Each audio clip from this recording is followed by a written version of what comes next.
And what's the punchline on alcohol? It's really not ideal There's in any amount. Yeah.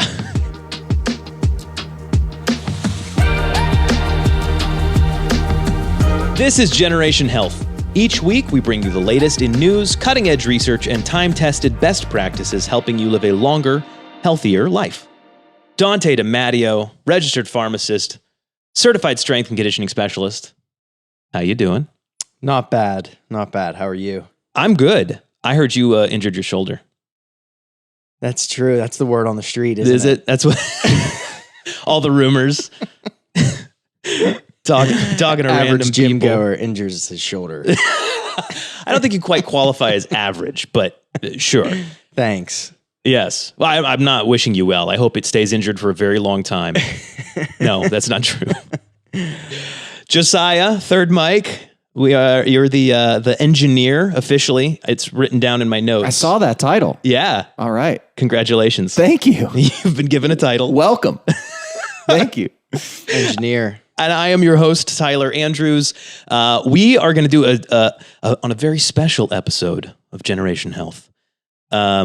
No, it's not a very special episode, but we are going to do something a little bit different. We are going to do an episode dedicated to somebody else's work. Specifically, He's here in the studio today. We brought him in. No, we didn't. We didn't. I'm sorry. We would. Peter, if you want to come on. This is Peter Attia's book. It's called Outlive, the Science and Art of Longevity by Dr. Peter Attia.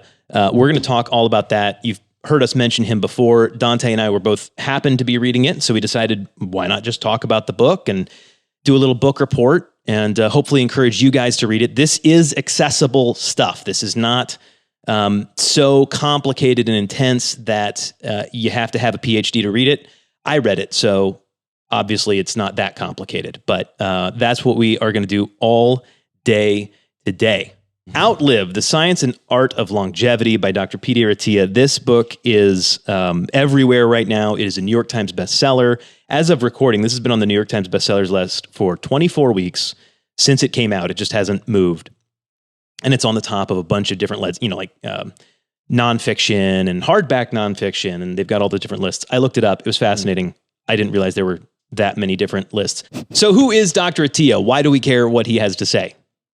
He got his first degree, a bachelor's in mechanical engineering and applied mathematics, and then went on to graduate school at the Stanford Medical School, graduated in 2001, began a surgical residency at Johns Hopkins, but abruptly left in 2005 when he became disillusioned with what he saw happening in modern medicine. He started working at McKinsey & Company, which is a management consulting firm, completely different industry, and worked there in their medical division, but then eventually got switched over into capital risk management, credit risk management, which became a very, very clarifying moment for him. And we're going to talk about that in just a second. I'm going to read a quote. Eventually, Attia returned to medicine, completing his residency at the NIH's National Cancer Institute as a surgical oncology fellow. While an accomplished athlete in a couple of different sports, he's big into biking and he's done a bunch of different things, but he took up swimming at the age of 31, and this blows my mind. He started swimming at 31, and at 32, he completed a 20-mile open water swim between Catalina Island and LA in just under 10 hours and 35 minutes. I can't do anything for 10 hours and 35 minutes. That is crazy. Well done, sir. In 2014, Dr. Attia founded a private practice focusing on longevity, and since then he's become a frequent guest on all of the biggest names and shows from Oprah to Joe Rogan and on down, dozens of others, eventually beginning his own podcast called The Drive. It's well worth listening to, especially if you're interested in medicine and longevity. But finish this episode first. Don't go anywhere yet. We'll get there later. In spring of 2023, he became a New York Times best-selling author with the release of this, his first book, Outlive, the Science and Art of Longevity. Dr. Attia lives in Austin, Texas with his wife and 3 kids and travels all over the world doing this stuff. So that's who he is. So let's talk about this book and what he has to say. There are a couple of major themes that kind of get played out through the entire book, but one of the biggest ones is what he calls medicine 2.0 versus 3.0. What is that? What is he talking about there?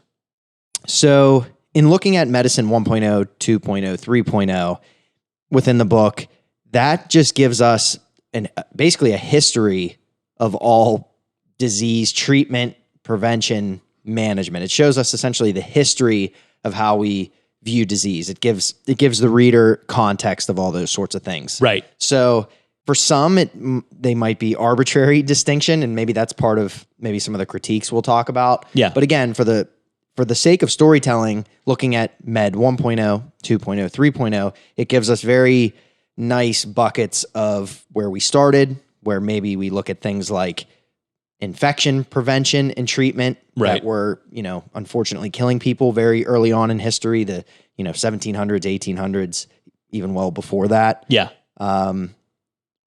He talks about things like surgical techniques and antiseptic techniques and these things that now seem very mundane to us or very common Right. in medical treatment and surgeries. But back then, Yeah. they were groundbreaking discoveries. And then from 1.0 to 2.0, for example, we look at, the early treatments and early interventions for cardiovascular disease and sort of the invention of many medical treatment and pharmacologic treatments that are being used up until this point.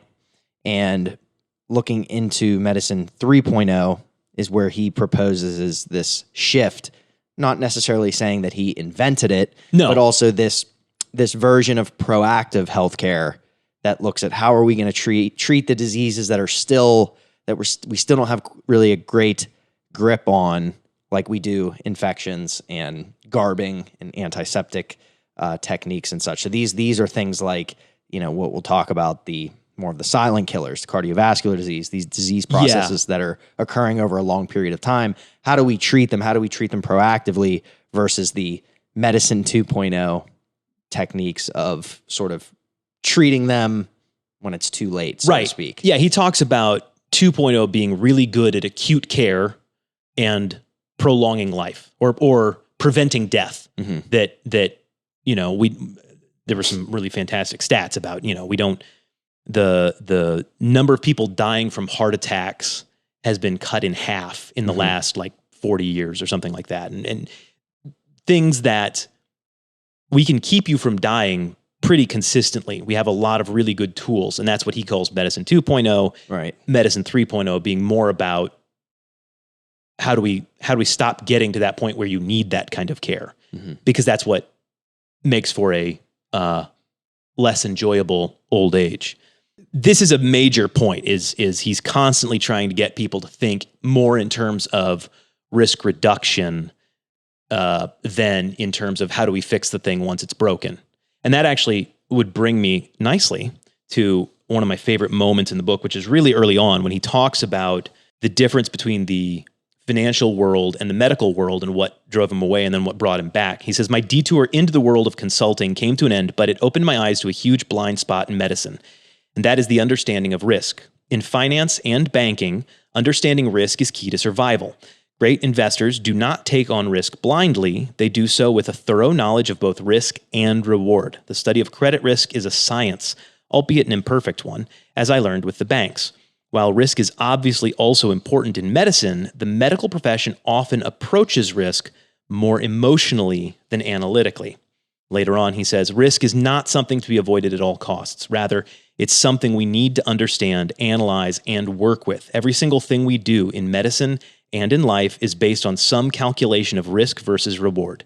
Did you eat a salad from Whole Foods for lunch? There's a small chance there could have been E. coli on the greens. Did you drive to Whole Foods to get it? Also risky, but on balance, that salad is probably good for you." I love that distinction, that acknowledgement that there is risk in everything.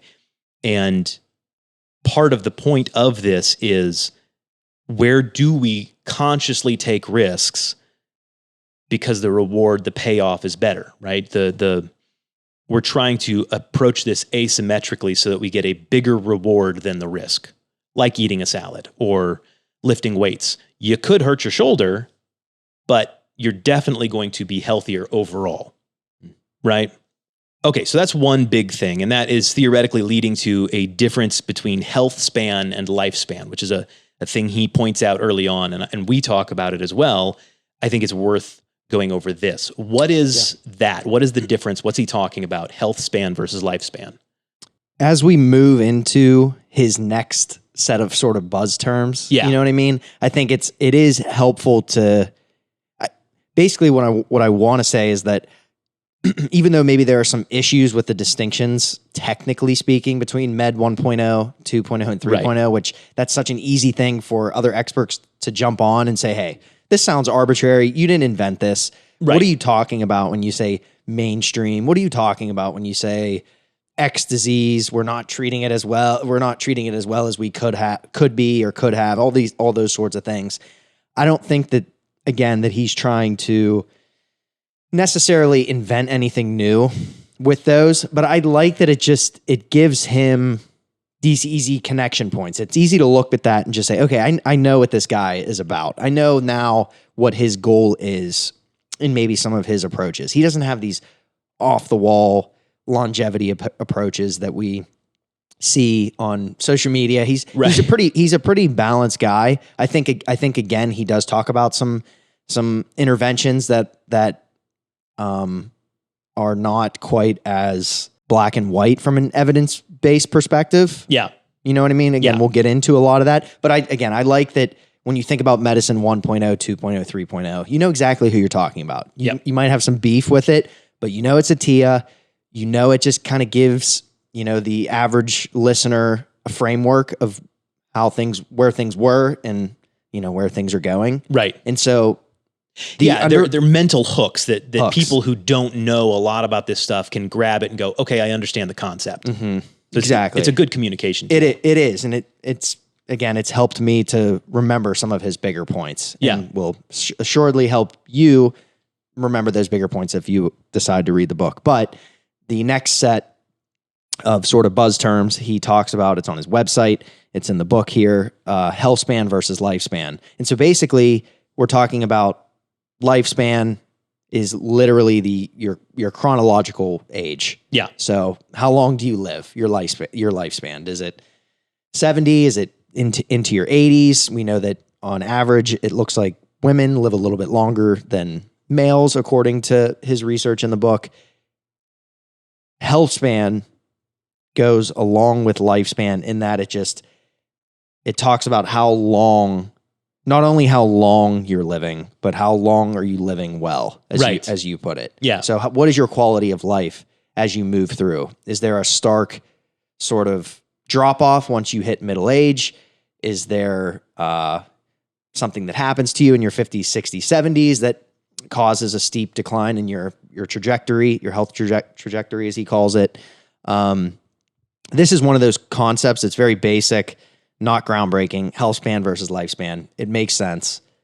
It does help looking at the way he draws it. Yeah. On his on his podcast videos and on his website in the book, that it just kind of shows that what he's trying to do in this last decade of life, for example, medicine 1.0 and 2.0, there's almost just like this little jut outwards of the extension of your life just by years, but not an extension in the quality of your life. So he tries to then connect this to medicine 2.0 and 3.0 in that with 3.0, we're not just trying to expand your life, we're trying to expand the quality of your life, I think everybody instinctively gets that, right? Nobody wants to, obviously we don't want to die, but when you get people talking, most people would say, hey, do you want to die doing the thing you love at 75, or do you want to live to 85, but that last decade, he calls it the marginal decade. Do you want that last your last decade's going to be progressively losing your ability to move, your ability to enjoy life, your ability to remember things. You won't be able to drive for the last 5 years of your life. You're not going to be, who wants that? Nobody wants that. Mm-hmm. We want to live to 85. We want to live to 105, but not if it's going to be an extra 10 or 15 years of just marginal life, marginal decade. It makes a lot of sense. And so the idea is medicine 2.0 extends life. Medicine 3.0 is how do we extend health now to match what we can do in terms of life extension. Mm-hmm. Yeah. Yeah. And one example of this was Sophie in the book, I believe. Yeah. It was one of his, it was one of his friend's mothers who was very active throughout her life, known for gardening, always doing different things in the yard. Yep. Very vibrant, just seemingly physically had it all together. And then basically there was one injury Yep.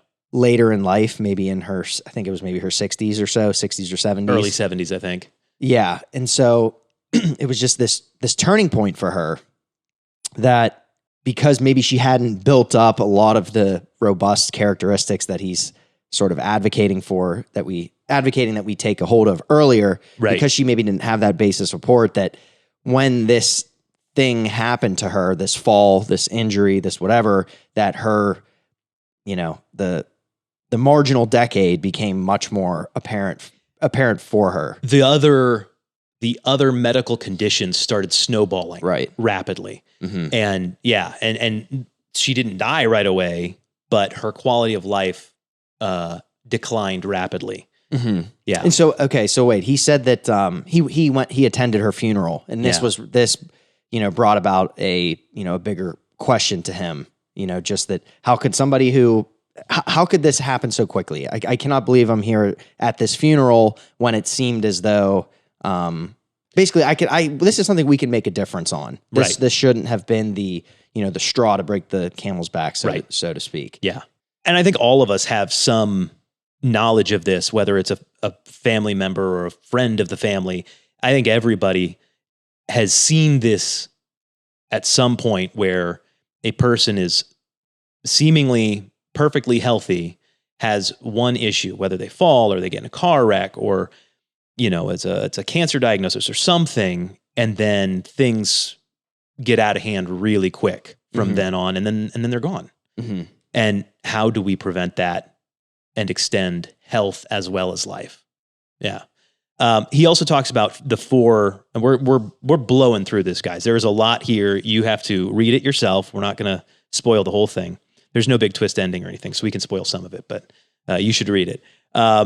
He talks about the four horsemen being the four things that kind of bring us down no matter what. What are those? So with the four horsemen, another great example of something that's very hard to forget after reading, once or twice. And so now we had more broad classifications, healthspan, lifespan classifications, and history of medicine. Yeah. Now we have, okay, what are these insidious disease processes that we have to worry about, or what should you be thinking about when you're looking at your own health priorities? And so those four horsemen that he refers to, one is atherosclerotic cardiovascular disease, which we talk about. Again, this encompasses both cardiovascular disease and cerebrovascular diseases. Cancer is the second one. Mm-hmm. Neurodegenerative diseases is the third one, with Alzheimer's disease being the most prevalent.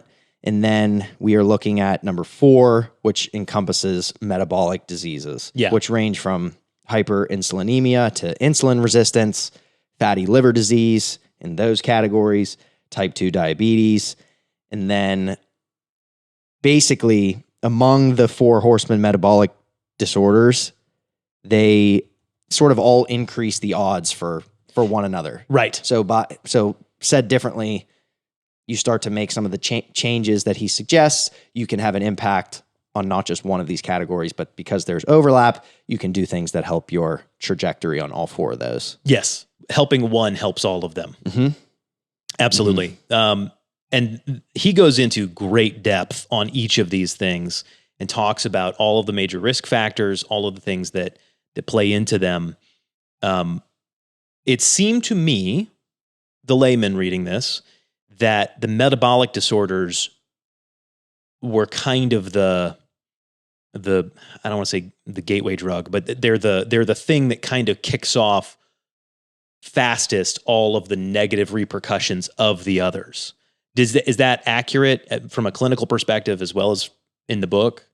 I would say so, yes. And simply put, yeah. And metabolic disorders being, you were talking about hyperinsulinemia and diabetes, the idea being your body doesn't cope well with high amounts of sugar or carbohydrates, primarily. Mm-hmm. Okay. I want to make sure I'm saying things right. 100%, yeah. Yeah. So this is part of why, I mean, if you listen to this show on a regular basis, you've heard all of these things before. And it's not just because we've been ripping Peter Attia this entire time. We've been talking about these things for years. It's that these really are the fundamental issues that affect people's health long term. There are certain things you just can't do anything about, certain neurological disorders that just happen. If you've got sickle cell anemia or whatever, like those are things that they happen. But there are a lot of conditions that you can radically reduce your risk by making sure that you are metabolically healthy. Mm-hmm. And so that's one of the biggest levers that we'll pull in order to try and keep the rest of these things in line. Yeah. Yeah. And to expand a little bit further, he does, again, he talks about these things in great detail. For it being a non, academic book, he does a great job at highlighting some of these. So metabolic syndrome, what is that as a quick reminder? High blood pressure, high triglycerides, low HDL cholesterol, central adiposity.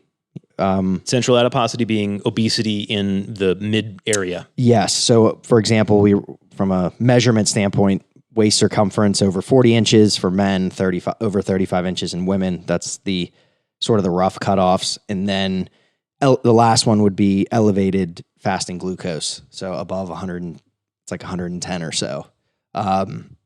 Again, all of those things sort of being the foundation to the development, more or less, of some of the other horsemen. Right. And I loved, he did an entire chapter on Eat Less, Live Longer, the science of hunger and health. Because I have been following that stuff for a long time, and he kind of debunks some of the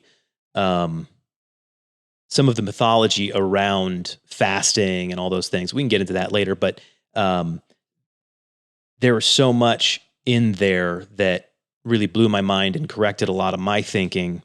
I'm getting off topic here. No, not at all. I like that you brought that up there, because some of the biggest takeaways from just a very general perspective is that you're not going to find anything incredibly, in my opinion, controversial in here from the standpoint of ketogenic diet, right? Intermittent fasting, yeah.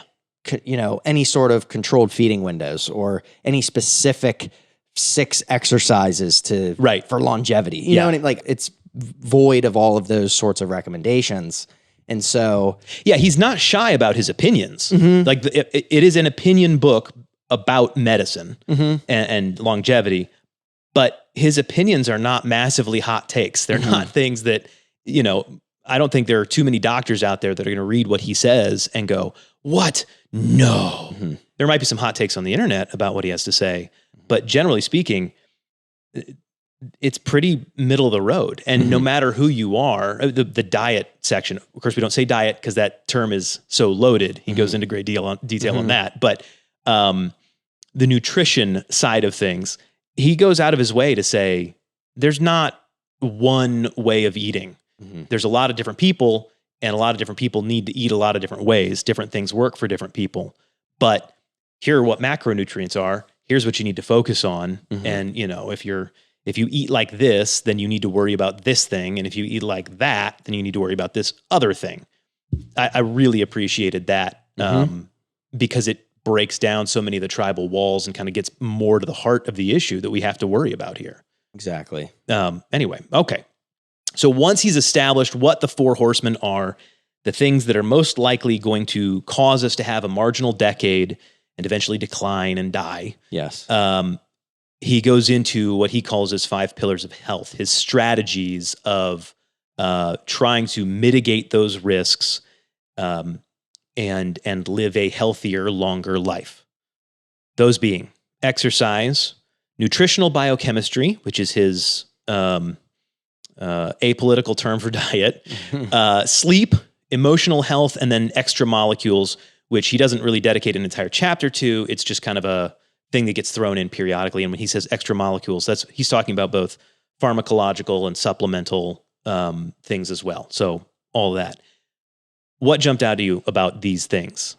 I would say, it would come of no surprise, but the emphasis on exercise, Yeah. I felt was very on point. I mean, I think there were things in the strength portion of it that he maybe could have expanded on more. Sure. But he even sort of hedges his bet in that chapter in that, what am I supposed to do? Teach you how to do these exercises in this chapter? Yeah, you can't learn about deadlifting from reading a book. It's just not a good way to do that. Right. He says some of the things that we say. He gives you different movement patterns that, the reason for giving movement patterns is that you find what movement you have access to that you like, whatever's most convenient, in order for you to, cover that specific movement pattern. Focus on the big patterns. Right. And as far as the details and whether you use a machine or a barbell or a kettlebell or a rope or a band is just a matter of detail at that point. Right. But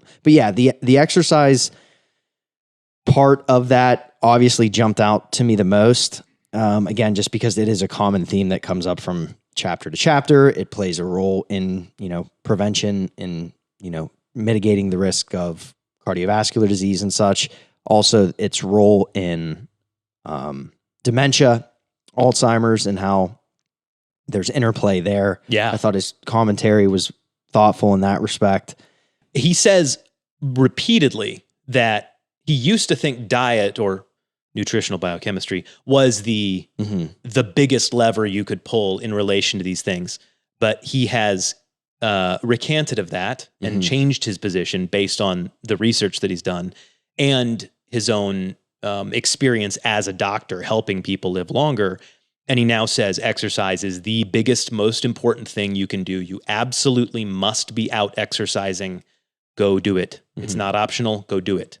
He calls it the most potent longevity drug. Yes. In his words. Yeah. So I thought that was awesome. It wasn't like, exercise is important. So just try to move more, and that's sometimes what it's reduced to. We know it's good for you. So just do it in whatever way, shape or form you have to do it. Just do it.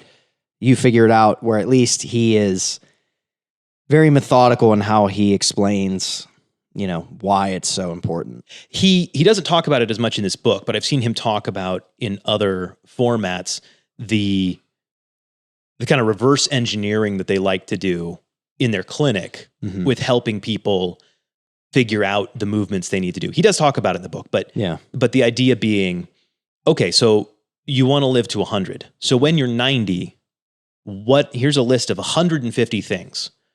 Pick 10 of these that you want to do, and that's going to be your centenarian decathlon, he calls it, right? And it's things like,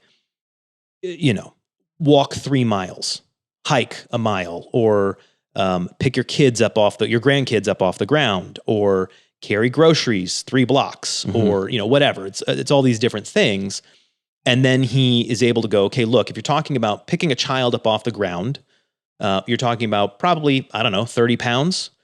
And that movement is very similar to what we would call a goblet squat. So if you want to be able to pick a 30-pound child off the ground at 90 years old, we know that muscle mass deteriorates at roughly, I think it was 8 to 15% per decade, give or take, even under good circumstances. So work it backward to where you are now and keep adding that amount in. So you need to, at minimum, be doing a 50-pound goblet squat right now, if you're going to be able to do that when you're 90 and maintaining it. So the point being, you have to exercise now if you want to have any quality of life down the road. It's really, really, really critical.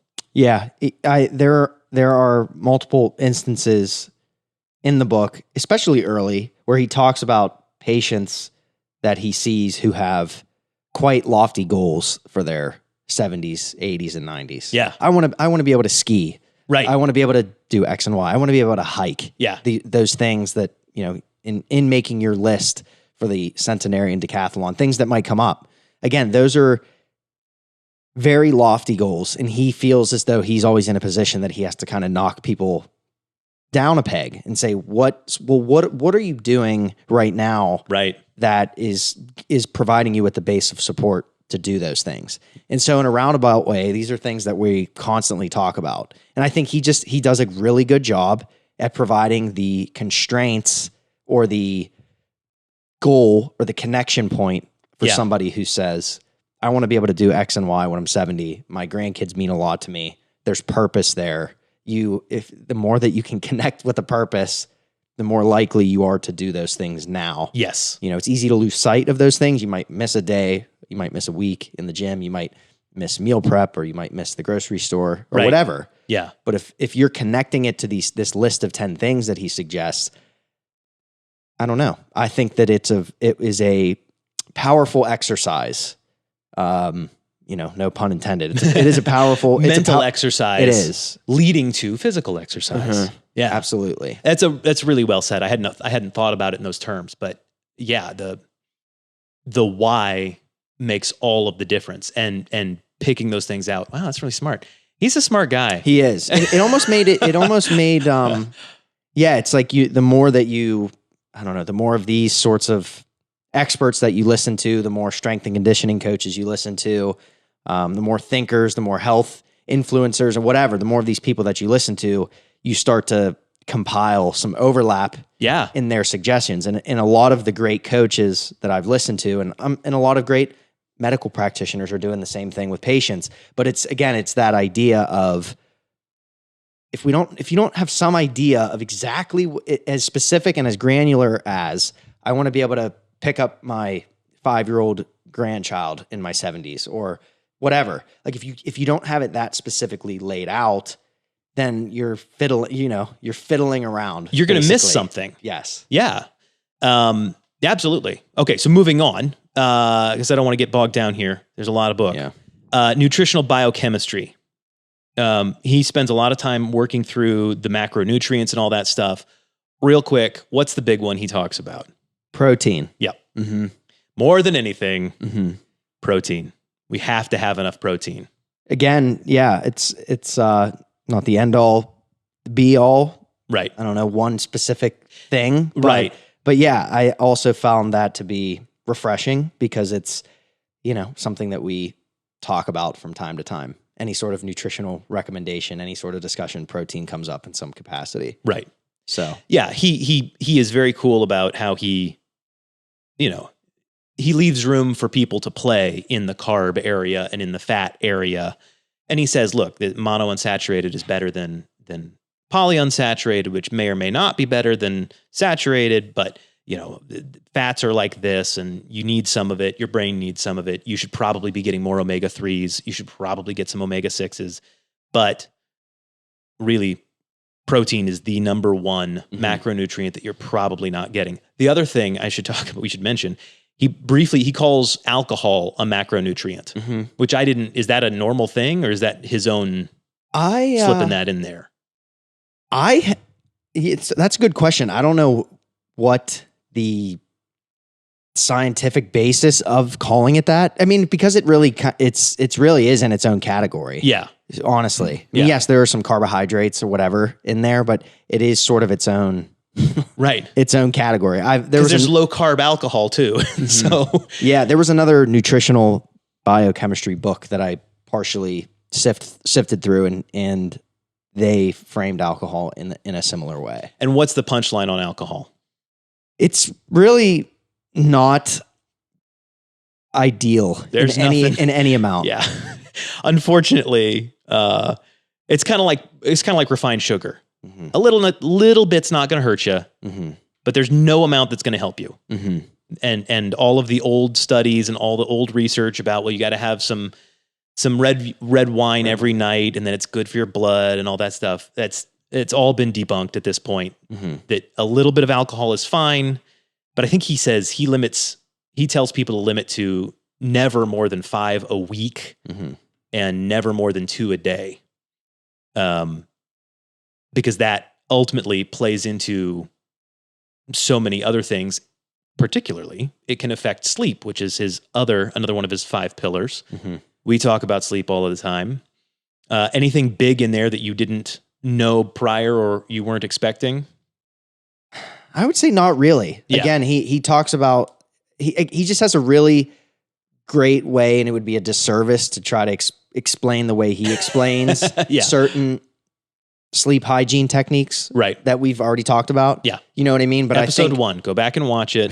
We Yes. talk about it. I mean, honestly, a lot of those recommendations, it's not that we pulled them directly from this book. The book wasn't even out yet. No. But at the same time, it's pulled from like the same world that he's sort of living in. Yeah. You know, he makes reference to different mentors and reputable sort of people in their given fields. For example, the cholesterol. There are individuals that are very knowledgeable on cholesterol that he sort of gravitated to, and he makes mention of them in the cholesterol chapter. And so again, it's just that he pulls this information from a lot of the same places that we're looking, and he has a very keen way of explaining it, but nothing that really jumped out that I think we're missing, so to speak. Yeah. Yeah, Right? I agree. Yeah, it had a lot of good stuff, but nothing revolutionary. Just that you have to sleep. It's Exactly. critical. And and he does call out, he spends a lot of time talking about the neurological benefits of sleep and how it helps to fend off the neurodegenerative Yes. issues later in life. Yes. That is a good point. The issues with cognitive impairment and all those sorts of things as they relate to sleep are, he does not understate those. Yeah. Yeah. That, again, convicting for me always has been. I Yeah. don't sleep as much as I probably should, but I'm trying. I'm really, really trying. Mm-hmm. He does talk about sauna, right? He talked a little bit about sauna and hot tub. There's some evidence there. I know we joked about cold tubs and all that, those sort of interventions on, in past discussions, but those are, in his mind too, those are top of the pyramid sort of things, you know, like the base of the pyramid are the things that we've talked about Movement, with respect to nutrition, sleep. Yes. Yeah. He's in by no means after reading this book, do I feel like he puts hot tubs, saunas, cold plunges, rapamycin, these other things. I don't think that he's not putting those at the base of the pyramid for every person. Right. But if you look beyond just what are his basic sleep hygiene recommendations, he does throw in some tidbits like, do you have access to a sauna? Yeah. Try to get X amount of hours in the sauna per week. He does believe there's some longevity and, benefits there. But yeah, I would say that's. And then the last big chunk here is the extra molecules, supplementation and pharmacology. It doesn't get its own chapter. He just kind of throws those in periodically throughout. I have pulled some other sources. I've looked at other things that he's talked about in the past. And some of the big ones that he talks about are all things that we have that we highly recommend as well. Omega-3s, probiotics, magnesium, vitamin D, and a multivitamin are kind of the fundamentals. And then on top of that, a protein shake, a protein supplement to help get that added protein that you need to have. Anything in there that blew your mind or you were surprised by? He seems to be a big fan of. So he does talk about EPA in terms of the cardiovascular risk reduction, reduction of triglycerides and such. So EPA, we're talking about fish oils, the Omega-3s for those who are keeping score at home. He also talks about DHAs in the book and elsewhere. Yeah. So I think that, again, not a very controversial recommendation. I think with anything, with products like omega-3 fish oils, it's more of the quality that is a concern. How are they being sourced? Where is it coming from? Is it a reputable facility? Yep. All those sorts of questions, which are not things that he talks about. But again, EPA, DHA specifically in terms of doing what you can to mitigate the decline in cognitive function, minimize the risk of maybe some of these Alzheimer or dementia-related conditions. Yeah. So I think that's something to consider. Yeah, he says basically if you don't live on the coast and eat fish 3-4 times a week, that you probably need an omega supplement. So that's definitely me. Nothing crazy there. Probiotics, magnesium, vitamin D, and a multivitamin. He talks about, he's an investor in Athletic Greens, so he talks about Athletic Greens, but it's a multivitamin, right? Yeah. That's basically what that is. Also, you should just eat your colors so that you don't need a supplement like Athletic Greens. But multivitamins are great. Okay, that's the as short as we can make this 400-page or longer summary, big thoughts now. We're recommending this book to people, and I assume you recommend the book. Mm-hmm. Yeah. We recommend this book. This is a good book. You should read this book. Yeah. But is there anything in here that you think needs to be noted? He himself, and at certain points, he talks a little bit about randomized control trials, his understanding of academic research, specifically biostatistics, all those sorts of things. He obviously knows. He talks about Mendelian randomization. So there's no doubt he knows his stuff. I just think that there are some people who will take issue with how he interprets certain studies. Sure. So not that anything in here is necessarily a touting of misinformation, for goodness sake. Right. But he admits that there are some things that he does not believe from a randomized control trial perspective that we will be able to get the answers that we want, whether it's an ethical dilemma, too expensive, too long of a trial, whatever. So he does hang his hat on some mechanistic data, some rodent trials, some things that when you dig deeper into the evidence-based community, that it's sort of like, dude, like, come on. Yeah. You're recommending fish oils, let's say. You're recommending this based upon what we saw in some of these rats and mice and such. And that is one issue that I don't know that I particularly take issue with, because he's not saying that this intervention is what everybody needs to do. And even though there's just this little bit of evidence, I don't care, because I believe that this could be the end all be all for you. Yeah. He's not touting any of that. He's just saying there's a lot of potential things to make up the totality of whatever health intervention you're going for, whatever priorities that you have. There's a lot of things that are not always completely black and white. Yeah, he's not dogmatic about much of anything other than exercise. Mm-hmm. And as he says, there's just so much evidence that exercise helps you live longer and better. Right. That you can argue with him all you want, but he's right and you're wrong. Mm-hmm. So other than that, he does point out, and I thought the clarity he brings to the nutritional biochemistry, the diet arguments, because we've talked about them too, the studies that they're always observational, and they're epidemiological studies, because you can't, as you mentioned, the ethical issues of taking 1,000 newborns and splitting them into 3 groups and saying this group is only eating fast food, this group is only eating vegetarian, and this group is an omnivore but whole foods for the next 50 years. Go. Like, aside from being deeply unethical, you can't do that with humans. There's all kinds of problems with dietary studies, especially because they have to be for it to be valuable. You need a lot of time, you need a lot of subjects, and you need them to actually do the things that they say they're doing. And you can't control people's food that well. And so he kind of shoots a lot of holes in what we think of as common knowledge for diet. With that. But yeah. And then also, I mentioned early on some of the distinctions between medicine 1.0, 2.0, 3.0. Yeah. Although he was, early in his career may have been disillusioned with certain things that he was experiencing. It's his personal experience, but it's hard to cast such broad, feelings on the mainstream medicine. Right. I think that some of that stuff might grab the wrong people, as if he's like some health anarchist. Right. It's like, the mainstream. He throws lots of terminology in there like that, which whatever. It doesn't really ruffle my feathers. I don't look too deep into it. Right. But for some, it can rally up that crowd, so to speak. Yes. And I think that's at least worth mentioning. In addition to that, he'll propose something like medicine 3.0. Again, I don't necessarily think it's as if he's saying he invented that way of thinking either. I don't think so either. I think he's just trying to make a clear distinction for the purpose of the reader, so that you can understand he's trying to get away from waiting for an acute issue to crop up and then take action. Yes. And I'm glad that we kind of got to this point too, because some of these less black and white interventions, let's just say, so one of the big things is continuous glucose monitoring. Yeah. Or early screening for colon cancer, early screening for prostate cancer, like earlier screening for certain things. Yeah.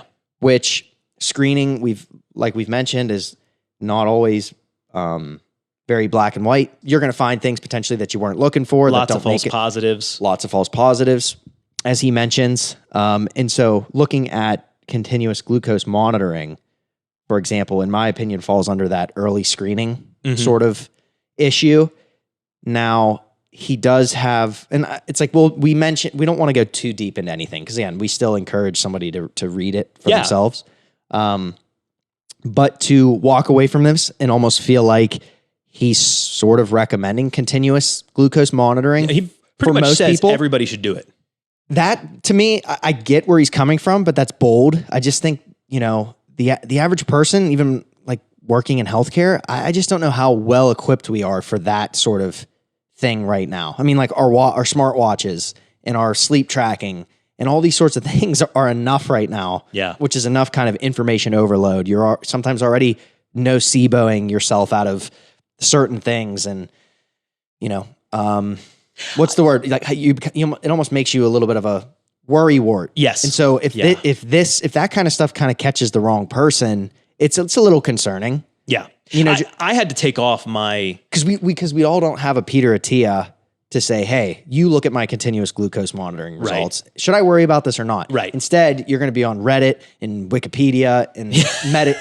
Medscape looking at how to interpret your CGM, which is it's tough, but there is utility in trying to figure out what's happening with your blood glucose before you are pre-diabetic. Yes. And that's ultimately his argument. Yeah. Pre-diabetes diagnosis is too late. Approaching pre-diabetes for intervention is too late. We want to know exactly what those levels look like before it's an issue. Right. And that's his ultimate point. He's just saying that continuous glucose monitoring is a nice new way to have insight into that. But to slap that on everybody is also a bit scary. Yeah. That's all. I had to stop wearing my smartwatch because I loved it, but it kept telling me that I was having terrible nights of sleep. Yeah. And I would wake up the next day and be like, I feel like I slept pretty well, but my watch says I didn't. So, it was stressing me out. And my doctor said, why don't you just take that off? And it made a lot of sense. And I actually sleep better now that I'm not stressing about how well I'm sleeping. Yeah. It's like a lot of those tools can end up in the wrong hands. Yes. Which is tough. And like he suggests lactate monitoring for exercise. And so that's great. Yeah. That's awesome. But the issue for a lot of people, and I suppose if you're motivated enough to read this book, then maybe you're also motivated enough to buy a lactate monitor or a wearable or a continuous glucose monitor, so it may not be an issue for you. But again, it's just that tools after tools after tools. Yeah. And you're like, this exercise feels hard enough. I've done it enough this week. I'm moving the needle. I don't have to necessarily worry about what my VO2 max is right now in my lactate. Like, if you miss out on that last 3%, that's okay. Let's get the first 97%. But there's also nothing wrong with geeking out on that stuff either. It's not that it's useless. It's just that he jumps to that stuff quickly. That's just the way his mind works. And he's a nerd about that stuff. He He enjoys it, and that's fine. But but other than that, makes sense. Yeah, other than that, I have not come across. I'm sure there's a lot out there, but foundationally, somebody comes into the pharmacy and says, where should my priorities be? What do I even need to be worried about right now? Yeah. And they hit you with some very broad question like that. I'm hard pressed not to say, like, just buy the book. Don't even go to his website yet. Don't listen to his podcast. Just read the book and start there. This is almost like I'm sure a lot of this stuff will change in 10, 15 years. Sure. I'm sure he might have another book or whatever, but he's a great storyteller. He's a great health communicator. He highlights a lot of things that people should be thinking about that they're not thinking about. They're too worried about the cold plunge, and they're too worried about the wearable, and they're too worried about optimal, when it's like, well, have you had your cholesterol looked at? What's your family history? Are you aware of what your family history is? Just certain things about exercise that are in here. This is like a very nice manual, because we don't have a manual at Ask Joe DiMatteo. Not yet. Like, I almost like to think that my dad would have gotten to the point, not that he was a good writer, but that he could have eventually put out like a pamphlet. Yes. Maybe we'll do that one day. Yeah. But this is a good pamphlet. Yep. For somebody motivated. You don't just want to like hit somebody with this book and be like, I don't know. If the motivation is there, you can extract a lot from this. It totally helped shift and crystallize a lot of the ideas and things that I was learning about in terms of cholesterol specifically as well. Yeah. Reading cholesterol guidelines, reading cholesterol recommendations, and all those sorts of things can be a bit mundane and a little bit challenging to read. I mean, his talk on cholesterol in this book shaped our conversation on cholesterol on the podcast. Yep. Incredibly useful. Yep. Incredibly useful. I would say most people need to, if anything, just read the cholesterol chapter. Yeah. Like that's one of the most black and white things in the book. I mean, it's changed the way we to look at this stuff. Absolutely. And actually, total aside, I texted you. I got my LP(a) checked because of what he was talking about. I've been talking to my doctor about all this stuff. Mm-hmm. He's starting to geek out on it too, which is pretty cool. I got my LP(a) checked and it was sky high. It's incredibly high. Mm-hmm. So I encouraged my dad. My dad's side of the family has history of heart disease and all those sorts of things, high cholesterol. I said, Dad, you got to go get this checked. I'm pretty sure it's coming from you, genetically speaking, because that's the genetic portion. Go get it checked. It's cheap. It's like a $35 test. Go get it checked. He went and got it checked. My dad's is literally 1/10 of mine. So I found out that apparently my high LP(a), the inheritable portion of my cholesterol, did not come from my dad. So now I'm encouraging my mom to go get it checked because that's where it probably came from. Yeah. And knowing those sorts of things, that is the cutting edge stuff that he's talking about in here. It really does make a difference and hopefully can change some family trees, some dynamics on where we're going from here on out. Absolutely. And that's a great point. And I don't know. Cholesterol, it feels like, depending on where you look, for example, not to get so bogged down on that, has become so controversial. It really shouldn't be. But after reading this, and after just, he mentioned Snyderman and Dayspring, two experts again in cholesterol, two guys that, know their stuff. Yep. We should be listening to them versus some of the folks on Instagram and wherever else. Yeah. But there's plenty of evidence at this point to worry about LDL cholesterol, ApoB, LP(a), the role that saturated fats have in the diet. They don't affect everybody the same way. Right. But all I'm trying to say is the impetus that there is on cardiovascular disease is unequivocally there. Yeah. It's just there. Yeah. You really can't argue about that anymore. Mm-hmm. It's great. It's really fantastic. And you were mentioning, you just said, don't take your advice from people on Instagram.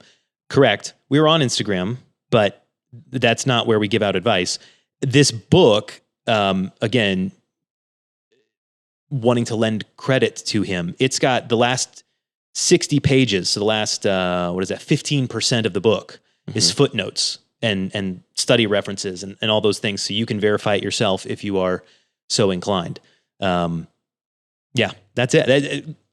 I was really impressed with this book. I never in my life thought that I would want to read a book about longevity. Mm-hmm. And I found myself really engaged, really, really fun stuff. And like you said, he does a great job telling a story in the midst of telling you should pick up something heavy and move it around. Really good stuff. Absolutely. Anything else? Anything we're leaving out? Did we talk about emotional health at all? No, we didn't. We just mentioned that. Oh my gosh. Yep, we did. Emotional health. That was honestly, the chapter that I was least looking forward to. I thought I was just going to skim it and move on. But he actually has some really profound, interesting things to say in there. His personal experiences. It's probably the section of the book that he is, I don't want to say he's most out of his depth because that sounds bad. It's just, it's not medical directly. It's experiential. But he gets very honest and very real with what he has dealt with. And I think he's absolutely right in his assessment of a lot of those things.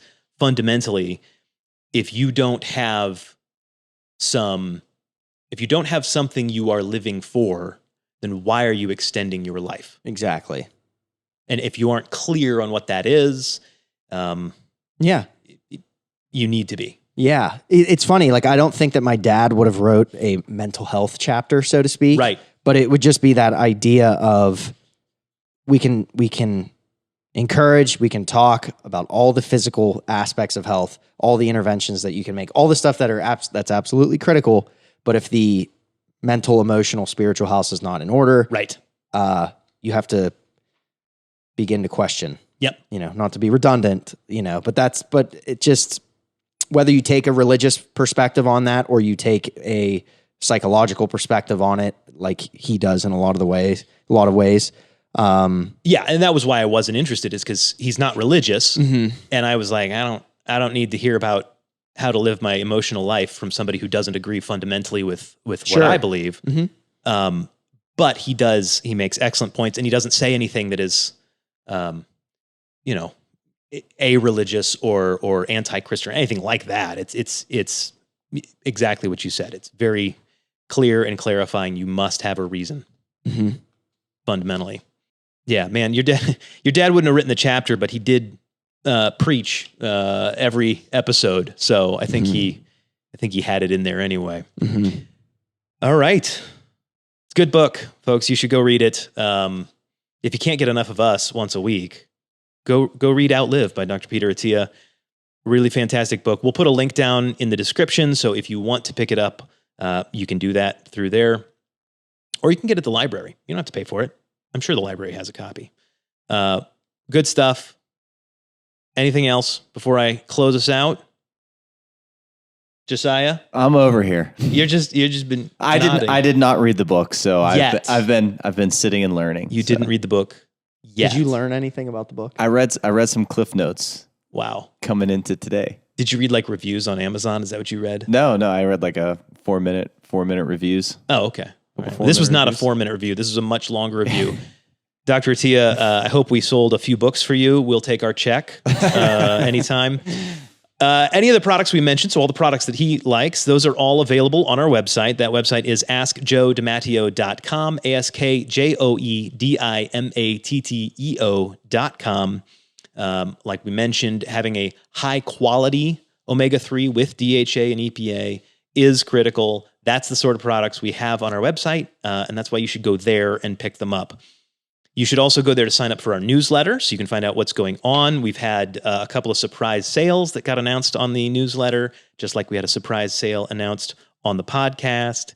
You should sign up for the newsletter. Keeps you up to date on what's going on. Find out about past episodes of this show or the show that started all of this, Ask Joe DiMatteo. That's all there on our website. If you have a question, you can email us, questions@askjoedimatteo.com. This is not a normal episode. We don't usually read other people's stuff and talk about it. We usually answer your questions. So we need your questions. Questions@askjoedimatteo.com. Show notes, the link to this book and anything else we mentioned will be down in the description. And if you are listening, then you're missing half the fun because we like to see the video too. You can see actually what the book looks like, which is really the reason. Don't watch it to see us. That's not true. You should watch it. We're funny. Big thank you to Josiah Schweinberg, our engineer. Michael Deppish, our editor, who gets an extra big shout out today because we had to do a couple of retakes here. They might make a new blooper reel. We'll see. Joyce Gibb, our nurse practitioner who handles private consultation. She can help you walk through any research that you do, maybe your LP(a). Diane Silverman handles our products. Terry does scheduling. Cecilia does distribution. That's Dante DiMatteo. I'm Tyler Andrews, and that is it for us this week. If you have learned anything, why don't you give us a thumbs up, throw us a like, follow us on Facebook, Instagram, YouTube, Apple Podcasts, Google Podcasts, Spotify, anywhere else. We need those ratings and reviews. They help out in a substantial way. Thank you so much, guys. We'll see you back here next week with a normal episode, I promise. If you hated this, it's over now. You can move on.